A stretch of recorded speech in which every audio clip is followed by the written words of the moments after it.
Hello everyone and welcome to Rob's Rogues, and today we're continuing on with my Robin R.I.P series. That's kind of what I called this little series. Before I really kind of knew what I wanted to call it, I should have probably called it the 5 Stages of Grief.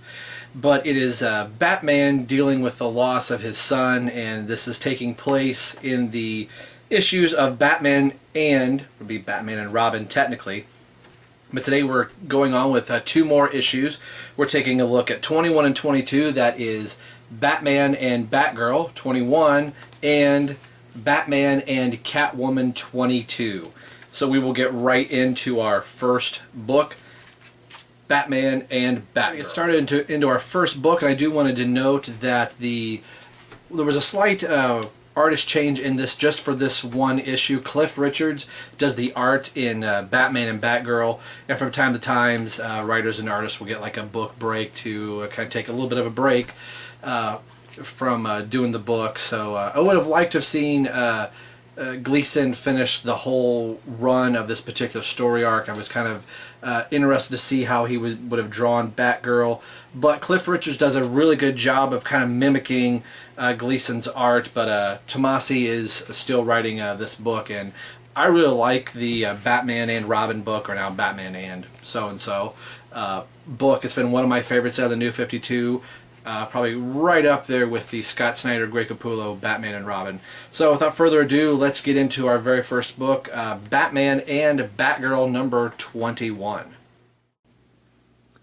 Batman and Batgirl number 21, The Bargain. The issue opens with Batgirl taking out some thugs that are selling heroin, and hopes that while she is doing so, this might attract the attention of Batman himself, so they can finally have a chance to talk, since a lot has changed since they were last together, i.e. death of the family, Damian, and her killing her brother, and Barbara removing the Bat logo from her costume. Would Bruce even notice? Batman does show up and takes out some thugs and supplies and leaves in a hurry, but does say as he's scaling the rooftop, "I see that the Bat logo is gone." And in a flash, Batman is gone. Later we see Batgirl outside the window of her father's house as he is cleaning a gun, still upset that his son is dead by the hands of Batgirl. Barbara has a conversation with herself out on a ledge as what she would have said to her father, but right now she knows she can't. She hopes that at some point they will be able to talk and he'll be able to understand why James Jr. is dead, but she can't now. She must try and track down Batman and talk to him about Damian. Batgirl calls Alfred and tries to find out a location on Bruce, but before Alfred can tell her, she stumbles onto him, the thugs that he is beating silly, and he takes off before Batgirl can talk to him. A hostage situation is underway, and the thugs demand money, or they will kill everyone. Just then, Batman shows up, saying he will trade himself for the hostages. The robbers do not like this at all, to which Batman replies, like Damian would have, and begins to beat the thugs twice as silly as the last set of thugs. All the while, Batgirl is recording Batman with her cowl cam. Later, Batman returns to the Batcave only to find Batgirl waiting for him there. Batgirl confronts Batman about his rage, saying that the city is scared and that everyone is afraid that he is going to lose it completely. The jails and the courts are getting too full because of his recklessness. And if she is able to record him without his knowledge, then what else is he opening himself up for? Batman is furious with her for spying on him and smashes her recording into the Batcave computer screen. She talks about her father and says that he blamed himself for what happened to her when she was paralyzed by the Joker. But she didn't want him to be bitter and to quit and lose control of who he was, and says that Damian would not want this for his father either. She tells him that Damian's uniform and his are more important to that, and it means so much to the city. Batman tells Barbara it's a shroud. It's a shroud that got his son killed. He failed to protect his son. She points out that he made a bargain with the thugs earlier to try and save the hostages. So she says, "I'll make one with you," and then proceeds to smash the trophy case that has the Robin costume in it, and says that she's not even sure if she deserves to wear the Bat logo, but if Bruce needs a Robin by his side, then she will wear it. She will do whatever it takes to save him. Batman says, "I don't need saving. Damien needs saving. I let him die, and yells at Batgirl to leave the cave. Now he is left standing in the shards of the broken trophy holding the Robin costume, looking at the reflections of himself. All right, that was Batman and Batgirl number 21, written by Tomasi, and Cliff Richards did the art in this. What I did like about this book is that Gleason, Tomasi does have a really good voice for Batgirl, but he's channeling his Gail Simone, and some people may not kind of like that, but at least it's keeping the continuity that you can read a Batgirl and then read this book and it still feels like the same character, but it wasn't as depressing as Batgirl has been, even though there's some very depressing things here. This is the bargain of the third stage of grief, where you're willing to bargain to do anything. I'll do anything if I can, in Batman's case, get back my son, or you'll make a comment to God, I'll do anything if you would just XYZ, whatever that is. Or you'll make a bargain to somebody else. I'll do this for you, that you're so grief-stricken, or there's something so on your heavy that's on your heart, you're willing to do anything to relieve that.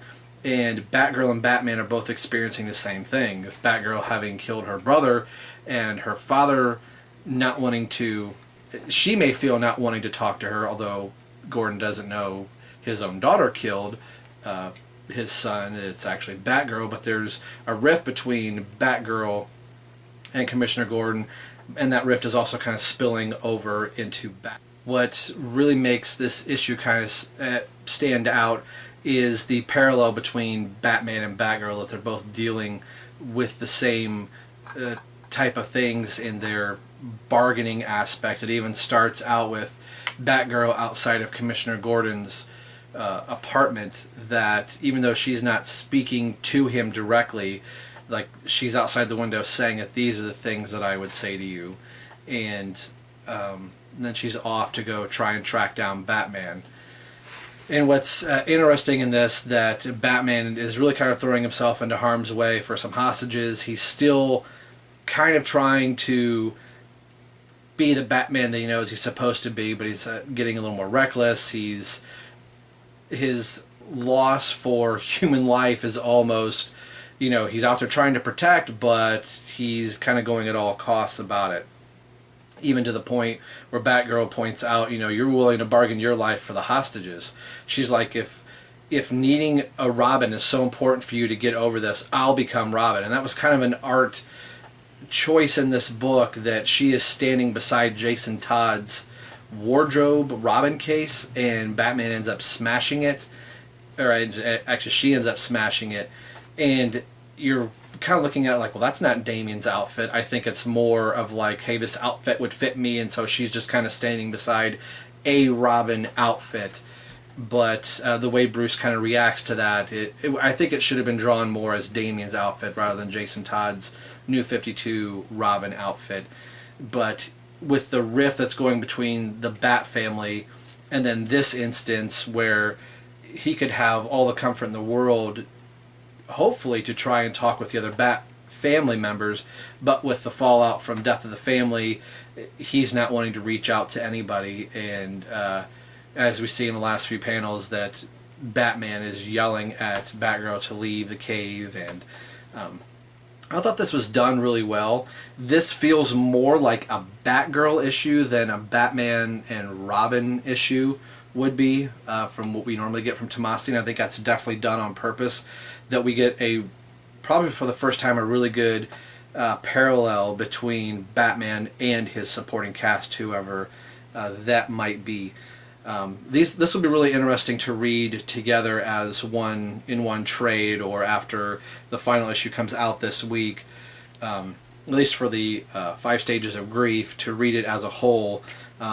People say this just feels like it's going on forever. Well, we're getting an issue once a month, so if there are 5 stages of grief, it's going to be 5 months long. So you're like, oh, how long is this going to end? But if you get it in one trade, I think this will read very well as one long, cohesive story. So, and I like where Tomasi has taken this book. It's trust me, I would have rather have had Damian still as Robin, but it's going to be interesting where it's going. And this is the first issue to not feature Carrie Kelly at all in the book, which was a little bit refreshing. I mean, I think the seeds being planted of Carrie Kelly being put into the New 52 is being sown in pretty good, I think. I think we're going to have a female Robin come in. People are kind of thinking it's Harper Row, but I think the seed is planted for Carrie Kelly to be the next Robin. But it was nice that it just kind of featured Batman and Batgirl in this particular issue, so I like it. Let's get on to our next book. All right, we're up to issue 22, and this is Batman and Catwoman. And this story is despair. And despair, you've gone through the bargaining stage, now you're in despair that everything has just fallen down around you. You are completely now at your lowest. You can't sink any lower. And that's where we are in this particular story. So let's not waste any time and get right into issue 22. Batman and Catwoman, number 22, Despair. The issue opens with Catwoman stealing an artifact from a museum, and Steve Trevor from the JLA talking to her in her comlink, telling her he has a new mission for her. We then move to Wayne Manor, and we see Bruce in the early morning, having breakfast. We also see Alfred, Titus, Damian's dog, and Carrie Kelly. Bruce asks what she is doing there. Carrie says quickly, working. She is Titus's dog walker. Alfred had hired her without Bruce's knowledge, and he is now piecing all of this together. Bruce says, don't you have college classes or something? And she quickly says, it's the weekend, Mr. Wayne. This won't interfere with her studies. Carrie and Bruce talk about Damian's quick take to her acting lessons and said that he also had no problem speaking his mind, to which she says Damian still hasn't called her yet. Bruce had promised that Damian would call her, and he hasn't. She tells Bruce that she has 2 flash drives. One is a movie she shot of Titus that she was doing for Damian, and the other is an interview of Damian, and that she will give Bruce the flash drives if he agrees to send the movie of Titus to Damian and have Damian call her. She hands over the flash drives to Bruce and heads out the door, off to a play that she has to usher for. The bonus is she gets to see the show. She heads down the road while Titus, Alfred, and Bruce watch. Alfred says Titus really does enjoy having someone youthful around the house, to which Bruce says, didn't we all? Later, in the Batcave, we see Bruce editing audio files from Robin's comlink together, and then connecting a call to Carrie Kelly's number. Also, Bruce is visiting Damian's gravesite and pushes the flash drives into the ground, saying, these are from your friend. Bruce leaves the gravesite, but Titus stays behind to sit at Damian's grave. Bruce sits back in the Batcave in his Batman costume, listening to audio files of Robin from one of their missions. This would be from issue number 1 of the New 52 of Batman and Robin. When a Catwoman signal goes off, alerting him that Catwoman needs him on the Gotham Bridge. She asks for his help in a government matter. She says she's part of the JLA, and Batman says he didn't see her at the press conference. She says she is in fact a member of the JLA, but she's a more behind-the-scenes kind of gal, and needs Batman's special touch on this particular mission. Someone has been kidnapped and being tortured to give up an American agent. It's at the Chinese embassy not far away. She figured he'd be up for the challenge. At the Chinese embassy, they take out the guards and search the hard drives for answers. They arrive on the helipad moments later to see someone carrying a little Chinese girl, and there are some thugs made of fire, electricity, and all kinds of wonderful things. Catwoman says that little Jay Lee's father is a biological weapons designer, and she got left behind, and they are using her to make her father come back and finish the work on these thugs. And they have her and are taking her away. Catwoman says she made a promise to get her back. Batman says this is one promise we are both going to keep. Fighty McFightenstein breaks out, and Batman and Catwoman save the girl and defeat the biothugs and their leader, telling him that it would be wise to let her go before the gentleman is unable to walk again. On the roof, Batman is surprised with Catwoman that she did all of this without the enticement of money waiting for her at the end. She says it's nice doing something once in a while good for a change.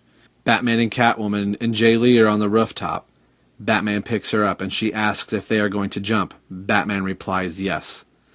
She asks if she should close her eyes. He tells her, "Have you ever dreamed that you can fly?" She replies yes. He then tells her, "Okay, keep them open." Catwoman, Batman, with Jay Lee in his arms, leap off the building into the night. Batman tells her, "You're going to be safe, little one." And this is the first night in many nights that Batman is smiling. Later that night in Catwoman's apartment, Catwoman finds her motorcycle helmet on her desk with a note from Batman. It says that since he destroyed her last one from punching it, this is a reference to the Catwoman Requiem issue, that he replaced it and made it a little less scary for when she is playing with her new JLA buddies. Across town, Carrie Kelly is coming home from the theater, and her roommate says that there is a message on the phone for her. It's Damien. We assume it's a message spliced by Bruce from old recordings of Damien. In the message, he says that he got the movie A Day in the Life of Titus and loved it. He apologizes for leaving so abruptly, but this was something he needed to do. He says that with his busy schedule, they will have to stay in touch through emails. He will fill her in on the next trek around the globe. In a restaurant, Two-Face walks in and sits down.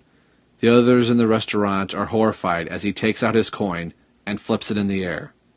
It lands clean side up. Two-Face stands up and walks out of the restaurant. Next, Nightwing.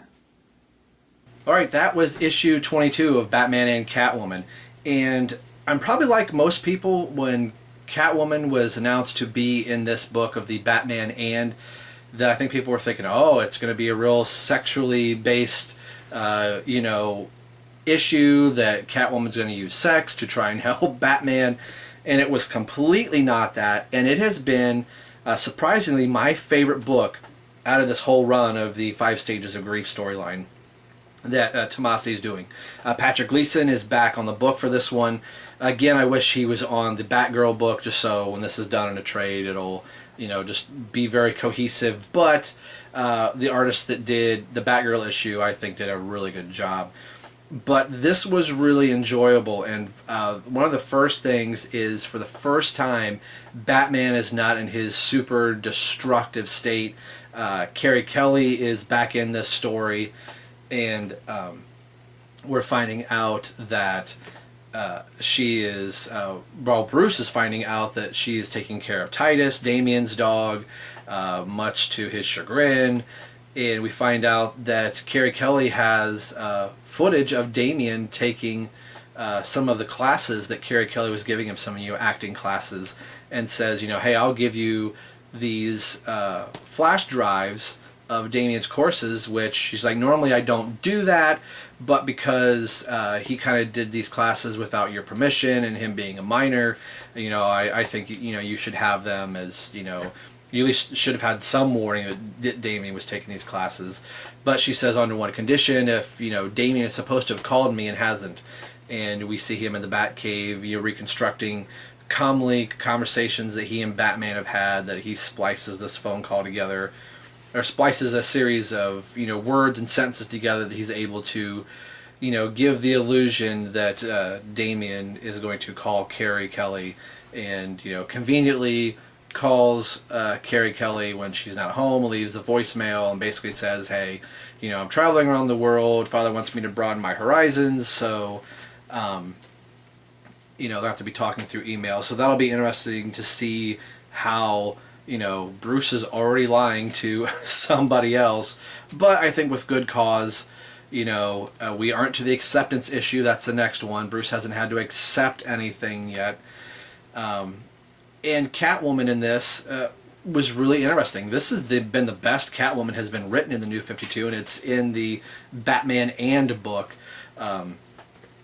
that this feels like Catwoman. They make reference to the Justice League of America, which I do like her in the Justice League of America book, and that she enlists Batman to go help over there, or not over there, but to help her do this single mission. And we kind of see Batman for the first time in this whole arc acting as Batman again once he finds out a child's in danger, and he kind of puts what he's got going on right here aside. He's able to see in a broader scope.